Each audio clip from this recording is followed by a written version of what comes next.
Gateway Classic Cars in our St. Louis location, and this is Live with Eliza. Today I have a very special guest. I have John CustomCarNerd Meyer from the Get Out and Drive podcast. How are you doing? Doing good. It's a rainy day today, but we're inside and we're in a great atmosphere. We're having fun. Yeah, the last time we crossed paths, it was sunny, there was palm trees, and there was, custom cars everywhere. Oh, it was. I think we talked at SEMA, during Yes. SEMA, at your Vegas location. Yeah. Yeah, Yeah. that was pretty cool. It's good to cross paths. So I people would- right in your backyard, you never know where they are I know, around the right? country. It's exciting. I'm starting to put faces to names now, and I didn't get to do that before. Yeah, social media is weird. I know, You right? click and you see all these people, and you wonder, am I ever going to meet them? And you do, because the world's so small. That is true. It is pretty small. So, what have you guys been up to since SEMA? I kind of saw your recap. Can you give us any little hints on what's coming into 2023? I know some stuff is secretive, but is there some stuff a is little kinda nugget you secret. can give me? Yeah, we have a few things coming up. We just spoke with a man that he just ran in what is it called? He just ran in the Southern Classic. I don't know Okay. why it come out of my brain. Sometimes I it believe it's happens. called the Southern Classic, but it's like the Bandit. It's the Bandit Run. Oh, really? It is. You remember the movie? Yeah. Go to get the beer and bootleg it east. They rerun that, Oh, and that was the really? anniversary of that this year. That's really cool. And he has built a replica of the I think it's called. Anyway, it's the ambulance from Cannonball Run. Actually, I think I was just thinking of the name of that ambulance the other day, where I was talking about It's the medevac. movie. It's Yeah. medevac or Medicon or Yeah, something. But, can't remember. but it's very cool. But he has a replica of that, and we spoke to him about his run, and we also spoke to him because he is the person who found the original General Lee. Really? He found Lee 1 in the woods. He did all the legwork, did all the homework, and we got to talk to him. And I know his story's been published before, and he's been very vocal about it. I think he did that in 2001. Yeah. But he's been very vocal about it. But he gave us a little bit extra stuff Nice. that people have to listen to our podcast to get. Some nuggets of information that he had, and it was pretty cool. Well, make sure you all stay tuned because that sounds really exciting.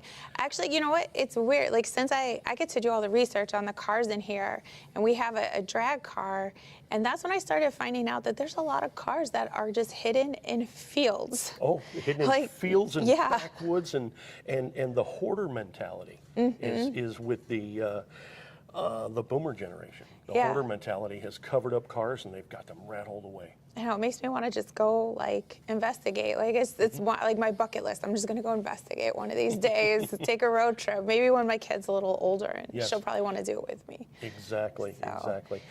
I know hopefully we'll splice this together, but I remember the name of the van. Okay. Transcon. Nice. I remember the name of the van. I have no idea why it didn't pop into my head earlier. So. Sometimes that happens. You'll be thinking, Yeah, at least it's couldn't think of better than an hour later, right? Oh, right, exactly. I don't want to think about it on the way home and call you. Yeah, true. So one thing that I love that you guys are doing, and it's kind of something that I'm trying to, working with Gateway, so I'm going to start a program for women of all ages with getting into cars, actually knowing basic maintenance on their cars. If they're out in the middle of nowhere and something happens, what do you do? That's something my mom, instilled in me, and I instill in my daughter to learn. And then also how to get into the industry, because there's so many different avenues. And I mean, talking with some we had our caffeine and chrome, and I was talking with some of their moms, and they're like, I'm finally glad that someone came up and told my daughter, you don't have to just stand next to a car and look pretty. So I mean, I'm so excited. But I know you guys do a program with youth. Can you tell us more about that? We use the hashtag #WhatDrivesYou because we always want to know, you get to drive a car, why do you care about this car? Yeah. What drives you to care about the auto industry, auto restoration? And we piggyback off of that with what drives youth, Y-O-U-T-H. And we are very much big proponents of trying to get the youth into the automotive trade. And trying to give them an option other than a standard traditional four-year college, and to make sure that they may not have somebody in their family or somebody in their circle of friends that they can go to get the information Right. about the automotive industry. Because I grew up, and I've been in the automotive industry almost nearly 40 years, and I have the freedom to be able to then ask the old timers how Right. to do this, and I learned with my mouth shut. Yeah. Some people don't have that ability because now with new cars, the parents aren't changing the oil in the driveway. They're not working on the car. They're not changing and adjusting the carburetor. They're not doing things, not changing tires for the season. The family has been more locked out of the car because of technology. True. And the kids don't get that hands-on experience. So we do our best to provide an outlet, whether it is a ride and drive, Okay. or it is hands-on maintenance classes, anything like that. We work with several people around the country. That is really cool. So it's very good. We also we work with a lot of the local trade schools in St. Louis, automotive trade schools. Yeah. And we make sure that they have the opportunity to not only work on just late model cars, but to give them the knowledge and the opportunity to work on vintage cars as well. Nice. There's just no programs in St. Louis or in our in our Metro St. Louis area. There's no programs for training for vintage car restoration. Yeah. There's several around the country. There's none that are here. There's late model training, but nothing for automotive. So Yeah. we try and make sure we steer people into give them the opportunity to have a good path. Well, that's really cool. I think it's so important because, well, I just actually watched one of the videos you guys posted that Mike Rowe talks about that there's not a lot of people in the trades and all these businesses. What do you do when there is nobody that wants to go into it? Then how are you going to have anything taken care of? Yes. But I also think, you know, unfortunately, and I see it with my own daughter, you get so hooked on this instant gratification from technology Very much so. that you don't know what it's like to actually take the time to piece something together, and then you have this finished product or fixing something. And that's hopefully with what we're both doing, we can start getting that to change. Because I mean, technology is great. You can learn a bunch of stuff. I've YouTube many of lessons on how to fix things on my car. YouTube certified. Yeah, I am, because I went from a gas to a diesel, so it was a whole new ball game. And I didn't grow up in a mechanic family. I had an ex-husband who kind of taught me some stuff, and that's all I knew. So right now, if I want to fix something, it's YouTube. Right. But you know, yes, that's a great tool, but it's also been the tool that's been very prohibitive. So We try and explain to new incoming, I hate to keep calling them kids, but Yeah. the new incoming generation about the fact that television is ruining everything with the reality TV shows that you're building a car in an hour. right, They don't do it on This Old House. They certainly don't do it in person in real time at a vintage car restoration shop. They get a skewed mentality because they're watching a car restoration from their couch. correct. They don't realize that it was a rusty car at some point in time that didn't look good and didn't run. It may be a year or two, not a week. Right. Thanks, overhauling. Anyway, but it was going to be a hard road to try and describe to the new incoming generation that you're going to be laying under a car. It's a difficult profession. You're going to set yourself on fire welding. Yeah. This is a difficult profession, but it's also very rewarding.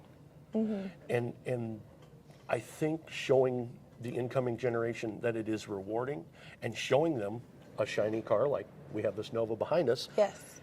and also showing them what it takes to get to this point. They see the reward. Sometimes they may not be able to experience the road to reward. Right. Well, thank you so much for getting them involved. No, it is such a big thing. It's a big hurdle. It is a big hurdle. And I mean, we go to SEMA and we see all these cool things that are coming around the corner. And so there is so much opportunities. And it's not just building the car. There's stuff that's going to go in, other components that go into the car. Right. I was telling my daughter she loves to paint, and I was like, you can custom pinstripe cars. Like, there's just all these different avenues that hopefully we can start getting that movement. And it'd be nice to see that come back around. I like to think everything does work in a circle, and it will happen. It does. It's just difficult to watch that. You have a 30-year cycle of interest. I've had to overcome a big hurdle in my brain that late 70s, early 80s, 90s era cars are collectible cars, and they are selling. It's a big thing. I know you and I have talked about it previously. Yes. It is a big thing, but it's shell shock, and you have to understand. I remember sitting in that car in the showroom.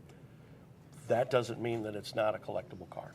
Oh, I know. Well, and I'm younger than you, and the cars that I was going to buy in my 20s are now considered classics. I was like, what? Like, it's shocking. It is. It's very shocking. Crazy. Or I'm like, oh, my uncle drove that, and my other uncle. Like, those were cars I thought were really cool. Or or the ones that we grew up with on TV and stuff. But also, with the cars comes the clothes. That's the conversation we were having in the office the other day, like that our kids are dressing like we were in high school, that 30-year loop. It is. It scares me when I see the big mall hair. Yeah. Whether it's for fun or they're doing it, on purpose. Well, I've seen a lot of on purpose on TikTok lately, so that's interesting. Yes. So maybe if we can get them to like the hair, the cars, right? Like kind of like put them together. It's the Stranger Things movement. Yeah, exactly. I know my daughter's a huge Metallica fan now. Stranger Things. Now she's got a shirt for every day. There you go. Thank Thanks you, a lot, Stranger Things. Stranger Things. Yeah. And hey, Metallica did it, from a marketing standpoint, they are amazing with what they're doing. Very good. So good for them. Now, I know you're involved in the RPM Foundation. Yes. What is that about, and how can people get involved in it? RPM Foundation is a big proponent, like what I have already been doing, getting the next generation and getting people an opportunity to experience something other than a traditional four-year college. And the RPM Foundation makes sure that they support a lot the Great Race. Okay. And I am on a board of getting the next generation of kids, which is the X Cup, getting them trained to race in the Great Race for 2023. Wow. Whether it is virtual or hands-on. Coming up soon this year, we have I think it is Auburn, Indiana, in that complex, that auto complex that's there. We're going to have a trial run of a timed road rally. Nice. To get the kids ready for actually learning timing, learning everything for the Great Race. Okay. And that's cool. really important. It's cool. It's hands-on. Yeah. A lot of things you can train. You can teach them how to read the paperwork and the directions, but sometimes you can't teach them how to drive and make up speed and make up time and things virtual. That's hands-on true. is the only way. That is true. Yes. That's a lot. My daughter's learning to race. She's her timing and all that stuff. Yeah. And I'll make sure that you have all the information for this video that any of your viewers can learn about and donate to RPM Foundation. Awesome. That'll be great. So, big car guy. We're surrounded by classics. I guess I have to ask the question. Do you have a favorite classic? I know it's hard because they all are very unique. It is difficult, and anybody that's known me more than 5 minutes, my moniker on social media and quite a long time is Custom Car Nerd. Yeah. And just like everybody else who is a nerd about anything, I have an unbelievable love for modified and custom cars, specifically right at pre-war, World War II, to probably 1955 or 56. And not just the build era of that car, though not like a 56 Chevrolet. Got it. But I'm talking about from 1920, maybe 1932 to 1948, custom cars, tail draggers, skirts, white walls, that type of stuff. I'm a huge fan of those kind of cars. Nice. And it is the very early George Barris versions of things, not Batmobile and crazy Crazy stuff. manure spreaders Yeah. and things, but things that are pre-1964. Okay. I'm in fact right now I'm putting the finishing touches up on a 38 Ford Standard Coupe, and it is the oldest Barris car on the planet. Nice. And the car had, prior to when we finished it, never been painted, never had interior in it, never anything. And the car was built in the late 40s to early 50s. And hidden away again. Yeah. Again, we just talked about it, hidden Wow. away, and no one saw it. So that car is not even from the white wall era. That car is Really? black wall, dark colors, tail dragger, skirts. Wow. It sounds makes me- awesome. It just makes me melt. Yeah. It's that speedboat stance that gets me with everything. That's so cool. Very cool. Well, thank you so much for joining us. This was a great conversation.